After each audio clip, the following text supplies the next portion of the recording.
ഞാൻ തനിച്ച് ഈ വീട്ടിൽ നിന്ന് ഇറങ്ങട്ടെ. ഒന്ന് മരിക്കും ആ പ്രഭാവതി. കൊല്ലും ഞാൻ അവളെ, കൊല്ലും. ആ അതെ കേട്ടോ അങ്കിൾ, എന്റെ നന്ദന്റെ വിവാഹത്തിന്റെ കൂടെ ചേച്ചിയുടെ കൂടെ കല്യാണം നടത്താൻ ഞാനൊന്ന് ശ്രമിച്ചു നോക്കിയതാ.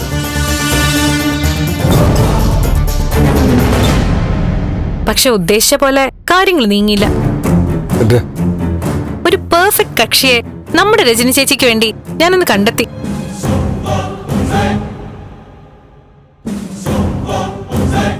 ഒരു ഗിരീഷ് മാഷ്.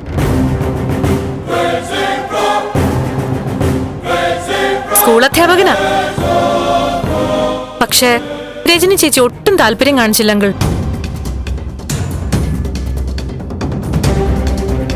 ഗിരീഷ് മാഷിനോട് ഞാൻ കാര്യം പറഞ്ഞിരുന്നു. പക്ഷെ പുള്ളി പിടിതരുന്നില്ല. ആൾക്കൊരു കട്ട പ്രണയമുണ്ടത്രേ.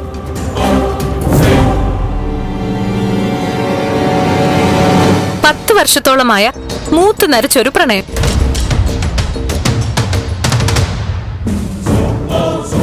പിന്നെ ഞാൻ നിർബന്ധിക്കാനൊന്നും പോയില്ല. പുള്ളി ഒരു അടിപൊളി ക്യാരക്ടറുള്ള കക്ഷിയാ. ആളുടെ തീരുമാനം അംഗീകരിക്കുക വേണ്ടത്. മോളെ, മോളോട് ഞാനൊരു കാര്യം പറയട്ടെ. എന്താ ആന്റി? ആ ഗിരീഷാണ് മോളെ രക്ഷിച്ചത്. അതിന്റെ ഒരു നന്ദിയും കടപ്പാടും മനസ്സിലുണ്ടാവുന്നത് നല്ലത് തന്നെയാണ്. പക്ഷേ അവിടെ കൊണ്ടത് നിർത്തുക. ആന്റി എന്താ അങ്ങനെ പറഞ്ഞ? ഗിരീഷിന്റെ നല്ല ഫ്രണ്ടാ. പുറമേ നിന്ന് കാണുന്ന പോലെ അല്ല മോളെ ഓരോ വ്യക്തികളും.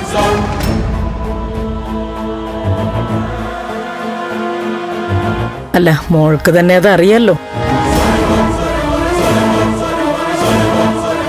അതുകൊണ്ട് കഴിയുന്നതും ഇത്തരക്കാരോട് ഒരകലം പാലിക്കണം. മോള് ശ്രദ്ധിക്കാൻ വേണ്ടി പറഞ്ഞതാ.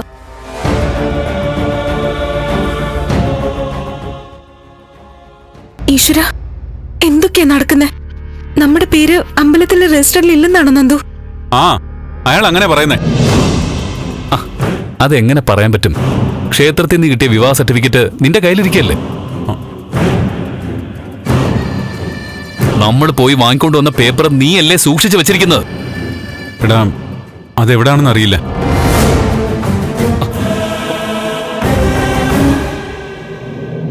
മുമ്പ് ഞാൻ വീട് മുഴുവൻ നോക്കിയതാ.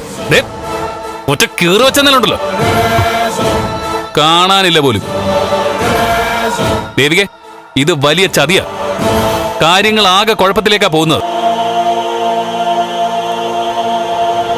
നന്ദു, നമുക്കിനി എന്ത് ചെയ്യാൻ പറ്റും? എനിക്കറിയില്ല ദേവി. അമ്പലത്തിന്റെ രജിസ്റ്റർ പ്രകാരം മുരളിയും ദേവിയാ ഭാര്യ ഭർത്താവും.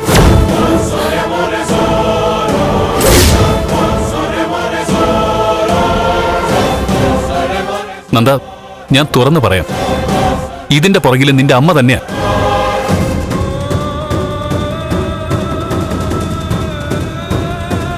ദേവികാ മഹാത്മ്യം പാരായണം ചെയ്യാനാണ് പ്രഭ ഇരിക്ക്, നമുക്ക് നല്ല രീതിയിൽ സംസാരിക്കാം എന്നൊക്കെയുള്ള അടവുകളുമായിട്ട് വന്നതല്ലേ. രാഷ്ട്രീയക്കാരന്റെ നമ്പറൊക്കെ വോട്ടർമാരുടെ മുമ്പിൽ മതി. പ്രഭ, ഞാൻ പറയുന്നത് വേണ്ട സിദ്ധു. ഞാൻ അന്ന് പറഞ്ഞു, ഇനി അഥവാ എന്റെ കൂടെ നിൽക്കാൻ പറ്റിയില്ലെങ്കിലും കുറുകെ നിൽക്കരുതെന്ന്.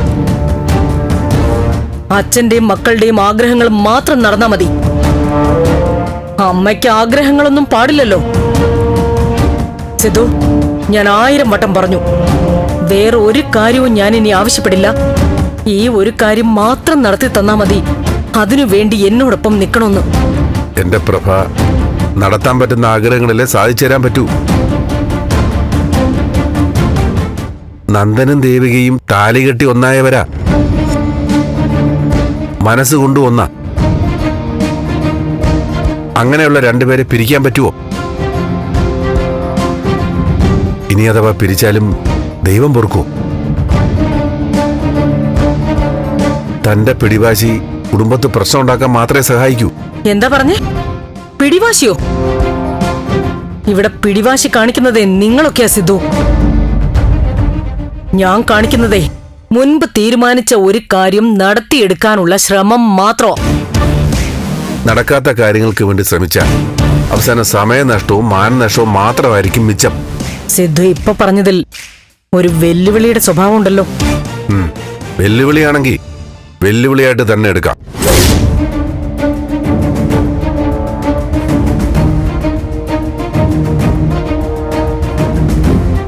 നല്ല രീതിയിൽ പറഞ്ഞാൽ മനസ്സിലായില്ലെങ്കിൽ പിന്നെ വെല്ലുവിളിച്ചു പോവും. ദേവിക നന്ദനും നന്ദൻ ദേവികയ്ക്കും മാത്രമുള്ളതാണ്. അവരെ അകറ്റാൻ ആരും ശ്രമിക്കരുത്. എങ്ങനെ? പ്രഭ ഇപ്പോ അവരെ മാത്രമല്ല ദ്രോഹിക്കുന്നത്, മീരയും കൂടിയാ. അവളുടെ മനസ്സിലേക്കും ഓരോ മോഹങ്ങൾ കുത്തിവെക്കുക. പലരുടെയും ജീവിതം താനായിട്ട് പന്താടുക. ഇതൊന്നും കണ്ട് കൈയും കെട്ടിയിരിക്കാൻ എനിക്കിനി പറ്റില്ല. ഓ, അങ്ങനെയാണല്ലേ? എനിക്കറിയാം അമ്പലത്തിലെ രജിസ്റ്ററിൽ കുഴപ്പങ്ങൾ സംഭവിച്ചത് എങ്ങനെയാണെന്ന്. അമ്പലത്തിലെ രജിസ്റ്ററിലും മാറ്റങ്ങൾ വരുത്താൻ സാധിച്ചിട്ടുണ്ടെങ്കിൽ നന്ദനും മീരയും തമ്മിലുള്ള കല്യാണം നടക്കാൻ ദൈവവും ആഗ്രഹിക്കുന്നു എന്നർത്ഥം. നിർത്താൻ. ആദ്യം എന്നോട് പഞ്ചാര വാക്ക് പറഞ്ഞ ആ സിദ്ധുവിന്റെ തനി നിറം ദാ വാക്കുകളിലൂടെ പുറത്തു വന്നിരിക്കുക.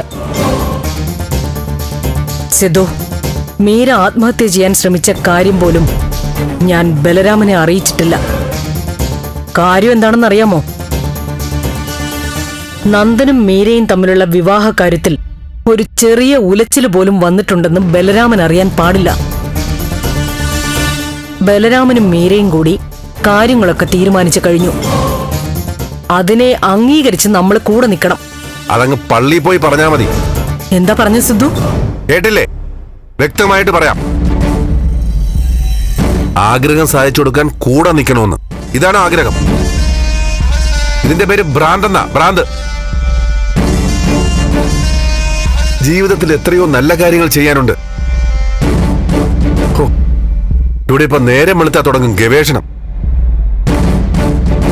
മകന്റെ കല്യാണം കലക്കുന്നത് എങ്ങനെ, മറ്റേ കല്യാണം നടത്തുന്നത് എങ്ങനെയെന്നൊക്കെ. നീ ഒരു അമ്മയാണോ? ഞാനൊരു അമ്മയാണെന്നുള്ളതിന്റെ ഏറ്റവും നല്ല ഉദാഹരണം മകന്റെ നേട്ടത്തിനു വേണ്ടി കൂടെ നിൽക്കുന്നതാ.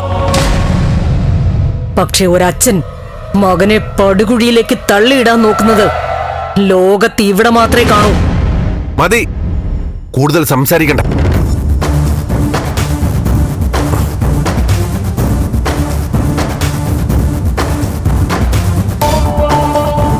എന്താ സംസാരിക്കണ്ടാത്തത്? ഇനിയും എന്റെ മുഖത്തൊന്ന് പൊട്ടിക്കണമെന്ന് തോന്നുന്നുണ്ടല്ലേ? നമ്മുടെ ലൈഫിൽ ആദ്യമായിട്ടാ സിദ്ധു എന്നെ തല്ലിയത്. ഈ ഒരു കാരണം പറഞ്ഞു ദേവിക ചോദിച്ചു വാങ്ങിയതല്ലേ? സത്യവിരുദ്ധമായി സംസാരിക്കുമ്പോഴൊക്കെ പ്രതികരിക്കാൻ ശ്രമിച്ചിട്ടുണ്ട് ഞാൻ.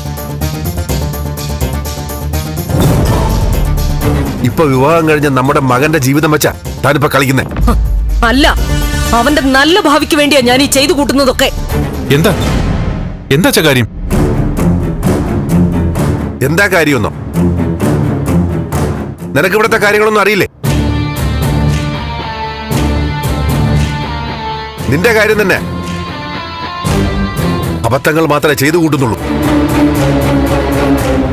ബാക്കി കാര്യങ്ങളൊക്കെ അച്ഛനും മകനും കൂടി സംസാരിച്ചോ. അമ്മ മാറിത്തരാം. പക്ഷെ സിദ്ധു, ഞാൻ വീണ്ടും പറയുന്നു, മീരെ ഒരു ആത്മഹത്യയിലേക്ക് തള്ളിവിടരുത്.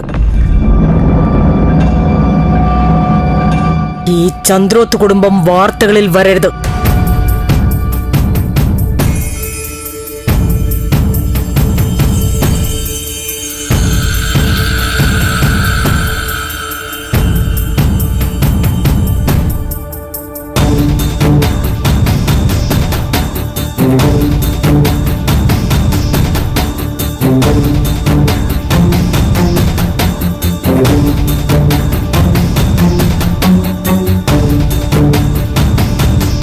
എന്താച്ചാ ഇപ്പൊ എന്താ പ്രശ്നം? ഞാൻ കാരണം അച്ഛനും ഒരു സമാധാനം ഇല്ലാതായല്ലേ? സോറി അച്ഛ. ഏയ് പോട്ടെ, ഞാൻ പെട്ടെന്നുള്ള ദേഷ്യത്തിൽ സാരമില്ല. അച്ഛൻ മാത്രമേ ഉള്ളൂ എനിക്കൊരു ബലമായിട്ട്. നീ സമാധാനിക്ക്, ഞാനൊന്ന് അന്വേഷിക്കട്ടെ. ബലരാമനെയും മീരയും കൺവിൻസ്ഡ് ആക്കണം. പിന്നെ അമ്പലത്തിലെ രേഖകൾ എല്ലാം വളരെ ആലോചിച്ച് ചെയ്യേണ്ട കാര്യങ്ങളാ. നീ വിഷമിക്കണ്ട, നമുക്ക് ആലോചിച്ച് വേണ്ടത് ചെയ്യാം. അവിടെ ദേവിക്ക് പ്രശ്നമൊന്നുമില്ലല്ലോ? ഇല്ല. ഞാൻ കൂടെയുണ്ട്. എത്രയും പെട്ടെന്ന് തന്നെ നിങ്ങളുടെ വിവാഹം രജിസ്റ്റർ ചെയ്യപ്പെടണം. രാമപുരം രജിസ്റ്റർ ഓഫീസിലെ രാമേന്ദ്രൻ എനിക്ക് പരിചയമുള്ള ആളാ.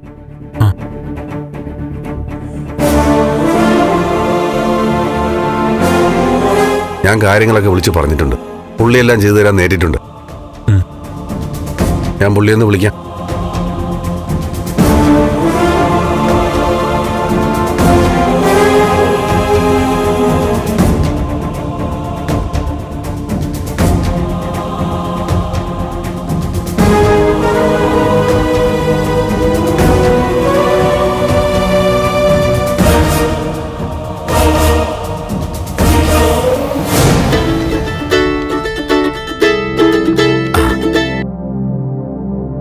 Hello sir.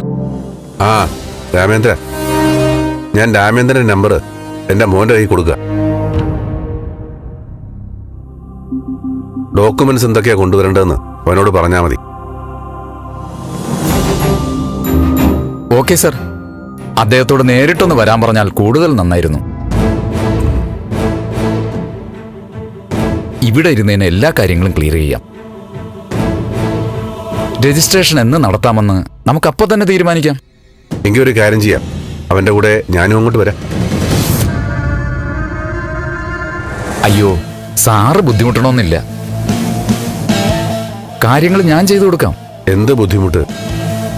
രാമപുരം ഭാഗത്തൊക്കെ വന്നിട്ട് കാലം കുറയായി. ഞാനും മോനും കൂടി ഒരുമിച്ചങ്ങ് വരാം.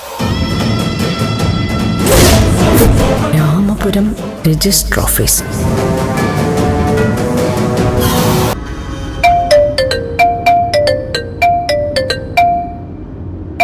ആ അച്ഛ, ഇത് രജിസ്ട്രാർ രാമചന്ദ്രൻ സാറാണല്ലോ.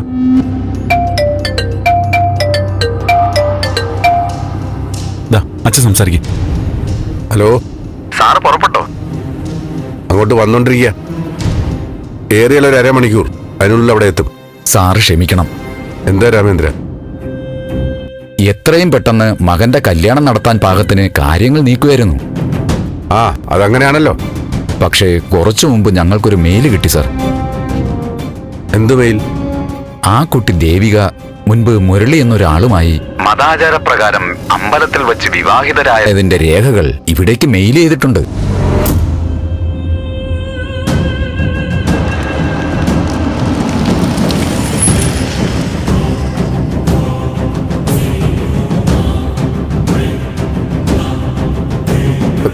രാമേന്ദ്ര, താൻ എന്താ ഈ പറയുന്നത്? അതെ സാർ, നമ്മുടെ രഹസ്യ നീക്കം ആരോ അറിഞ്ഞിരിക്കുന്നു. ഡിപ്പാർട്ട്മെന്റ് മെയിലാണ് വന്നത്. അതുകൊണ്ട് തന്നെ ഇനി നിയമപരമായ കീഴ്വഴക്കങ്ങൾ വെച്ച് മുന്നോട്ട് പോകാൻ സാധിക്കൂ. സർ, നന്ദന, അമ്പലത്തിൽ ഒപ്പിട്ട ആ റെക്കോർഡ്സിന് അത്ര വലിയ വാല്യൂ ഒക്കെ ഉണ്ടോ സർ? രജിസ്റ്റർ ഓഫീസിൽ നടക്കുന്ന വിവാഹമാണ് സ്ട്രോങ് റെക്കോർഡ്.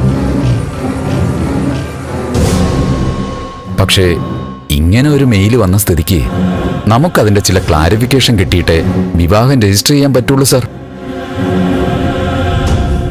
ശരി രാമേന്ദ്ര. Okay sir. ഒന്ന് രണ്ട് കാര്യങ്ങൾക്ക് വേണ്ടിയാ ഞാനിപ്പോ ഇങ്ങോട്ട് വന്നത്.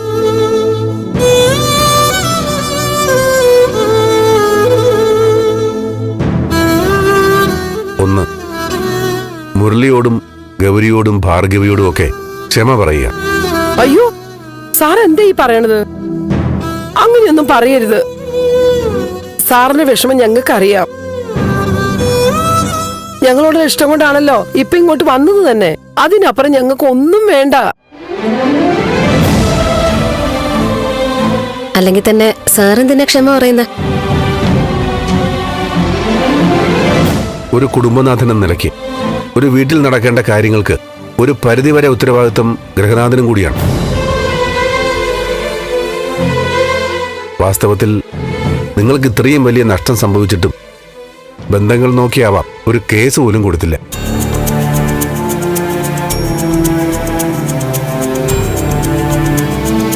പക്ഷെ സർ, ഞാനൊരു കാര്യം പറയട്ടെ. സാറിനെ വേദനിപ്പിക്കാൻ വേണ്ടിയിട്ടൊന്നുമല്ല. എന്താ മോളെ? ഈ സംഭവം എന്റെ മനസ്സിൽ നിന്ന് ഒരിക്കലും ആയില്ല. സാറിന്റെ ഭാര്യയോട് ഞാൻ എങ്ങനെയാവും പ്രതികരിക്കാമെന്നും അറിയില്ല. മോളെ, ഇങ്ങനെയൊന്നും സാറിനോട് പറയരുത്. അത് എന്നോട് തന്നെ വേണം പറയാൻ.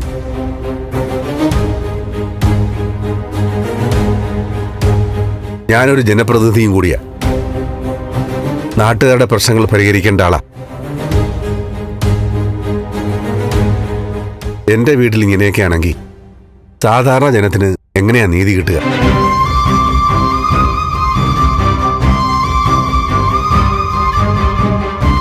ഗൗരി പറഞ്ഞതിൽ ഒരു അർത്ഥം കൂടിയുണ്ട്. നിന്റെ മനസ്സിനേറ്റ മുറിവ് എത്രത്തോളം ഉണ്ടെന്ന് നിന്റെ വാക്കുകളിൽ നിന്ന് എനിക്ക് മനസ്സിലായി.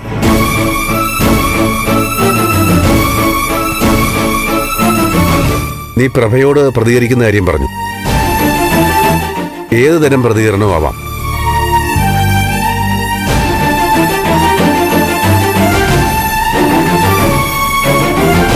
അത് നിയമപരമായിട്ട് വേണം. എന്റെ പിന്തുണ ഉണ്ടാവും.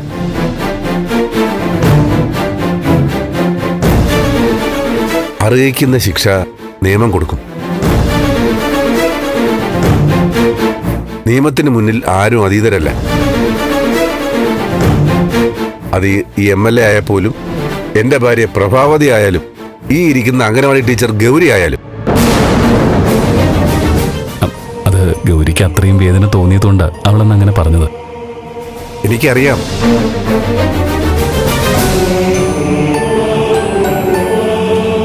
എനിക്ക് മനസ്സിലാവും ഗൗരി മോളെ.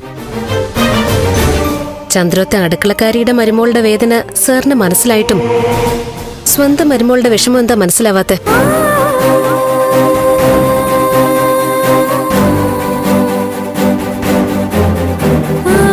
മോളെ, വേണ്ട. ആരും തടയണ്ട. ഗൗരി പറയണം. ആർക്കും അറിയാത്ത കാര്യമൊന്നും അല്ല സർ.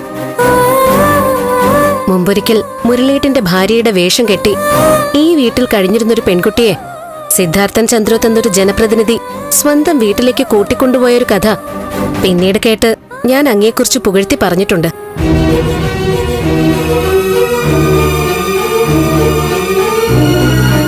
ഈ വീട്ടിലെ ഈ മുറിയില് ഭർത്താവിന്റെ മേൽവിലാസം പോലും വെളിപ്പെടുത്താൻ പറ്റാതെ ഒരു ഭാര്യ ഇവിടെ ജീവിച്ചിരുന്നു.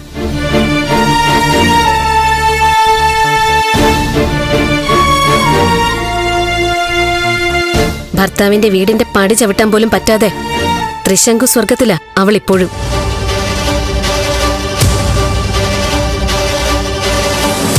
അവളുടെ സ്വാതന്ത്ര്യം നേടിക്കൊടുക്കാൻ ശ്രമിച്ചപ്പോഴേ എനിക്ക് നഷ്ടപ്പെട്ടത് എന്റെ സ്വപ്നോ സർ. ഇനി ഞാൻ ചോദിക്കട്ടെ, സ്വന്തം മകന്റെ ഭാര്യയെ വീട്ടിൽ വിളിച്ചു കയറ്റാനുള്ള ചങ്കുറപ്പ് ഈ MLAക്കുണ്ടോ? ഗൗരി നിർത്ത്. നീ മിണ്ടാതിരിയടാ. മിടുക്കിയ മോള്. തലയ്ക്കകത്ത് ആള് താമസമുള്ള ഈ കാലഘട്ടത്തിന്റെ പ്രതിനിധി.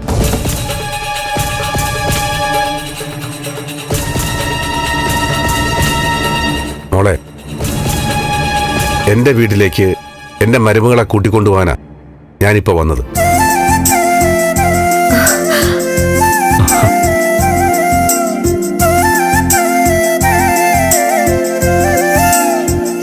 ഞാൻ തന്നെ വന്ന് കൂട്ടിക്കൊണ്ടു പോകണമെന്ന് എനിക്ക് നിർബന്ധമുണ്ടായിരുന്നു.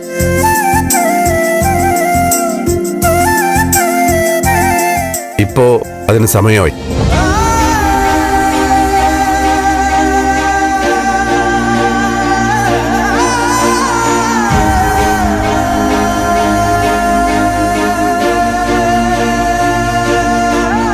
പ്രഭ എന്റെ വരവും കാത്ത് നിൽക്കുന്നവരുണ്ടല്ലോ.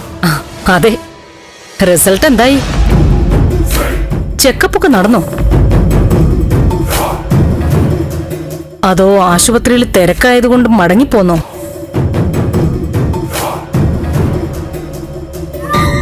ചെക്കപ്പ് നടന്നില്ലേ?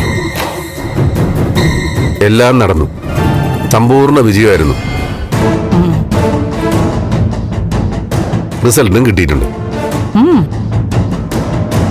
എന്താ റിസൾട്ട് കാണിച്ചു കൊടുക്കടാ.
ദേവി വാ.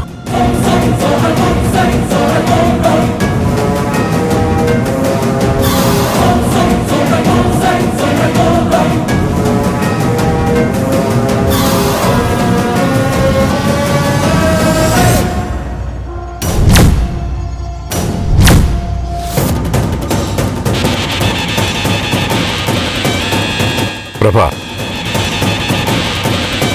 നന്ദൻ താലി കെട്ടിയ പെണ്ണാണിത്.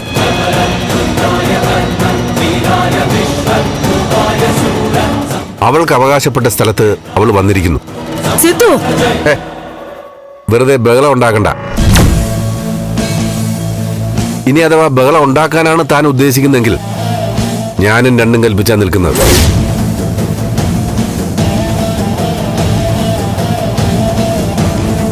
തനിക്ക് മനസ്സിലാവുന്ന ഭാഷ തന്നെ പറയാം. ഇനി തന്റെ അഭ്യാസമൊന്നും ഈ സിദ്ധാർത്ഥന്റെ അടുത്ത് വേണ്ട.